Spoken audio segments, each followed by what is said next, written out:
Today, we're going to talk about how to tackle the beast known as the musical theater prescreen. Whether you're the parent of a musical theater student or a student yourself, here are some things to keep in mind as you prepare your prescreen videos. Before we jump in, I'm Carrie. I'm a theater mom. My daughter is a rising senior, and we're spending this summer getting her videos ready. I've done tons of research on this, so hopefully this video can be one-stop shopping for you. If you find this video helpful, please subscribe and give this video a share. The first thing you need to do before you even start recording your prescreens is to have a pretty good working list of what schools your child is going to apply to. You can then go to each school's website and see what their prescreen requirements are. You'll want to create a spreadsheet or at least a list outlining the videos you'll need to prepare. Pay careful attention to how they want the videos shot. If you're lucky, the bulk of your schools will use something called the Common Prescreen. The Common Prescreen is basically a list of requirements that are all the same for most schools. These can usually be sent through a website called Get Accepted.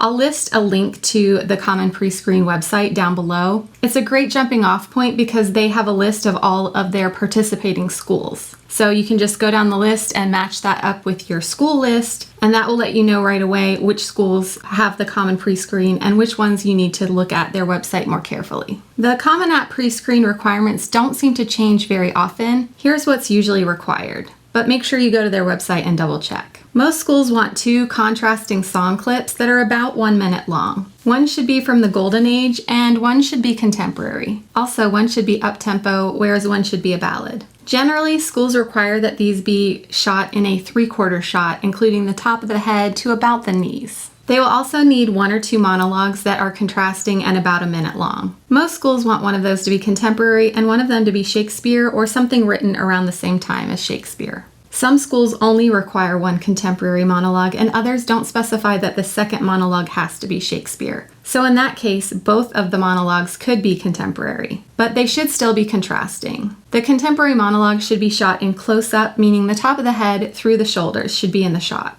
The classical monologue should be shot full body, meaning the top of the head through the feet should be in the shot. Next up is dance. This clip should be about 1 minute long and show you dancing at your best in the style of your choice. Do not use choreography that you found on YouTube or that's from some other show. You should either choreograph this piece yourself or have your dance teacher or someone else choreograph it specifically for you. Be sure that in addition to performing your dance moves correctly, you're acting the song. Next up is ballet. A few schools require a separate ballet video. This is about 30 seconds long. Not every school asks for this, so make sure you need it before you go to the trouble of choreographing and filming it. Follow the directions for this video if it's requested. It should be filmed full body just like the other dance video, and they'll require very specific ballet moves. For each video, you're going to slate the piece. For a song, you'll slate your name, the song title, and the show that it's from. For monologues, you'll say your name, the title of the play, and the playwright. No slate is needed for the dance videos.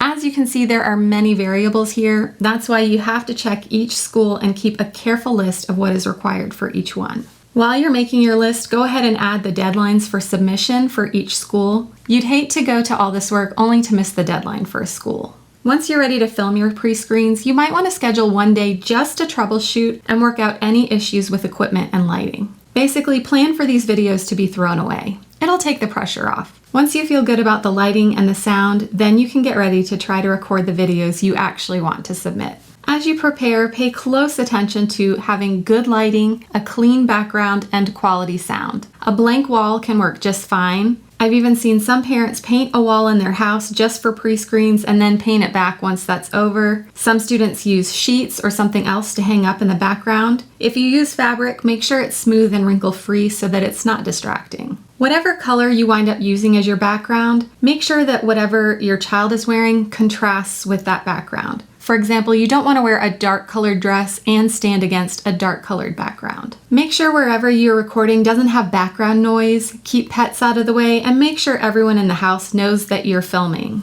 If you don't have good lighting equipment, you have a few options. Try to find a nice blank wall with some good natural light that can shine in towards your face. You can also ask around and borrow some lights from friends. Camera shops can also rent them to you, and there are some decent affordable lighting options on Amazon. Make sure you read the reviews, but try not to go crazy spending money on equipment if you know you aren't going to need it again. As far as filming, try to get the highest quality resolution as possible. An iPhone can work just fine for recording. You can also, again, ask around and borrow cameras from friends or family. When you're recording, you'll want to make sure that your recording is stable. Amazon has some inexpensive tripods that you can put the iPhone or camera on for the monologue and singing videos. For the dance video, you might need to be more mobile to keep the dancer's body entirely in the frame for the whole video. If this is the case, you might want to try to find something that can help offer some stability as you move the camera or iPhone. When it's time to record, know ahead of time that you will take 3 to 5 takes of each piece. Do not try for absolute perfection. This process is stressful enough. The quality of performance is not going to get better after 5 takes. Don't do tons of extra editing after you've filmed. You'll likely need to cut a little off at the beginning and end as you start and stop each piece. Don't do anything that would actually alter the quality of the performance. No fancy filters or special tuning of the audio.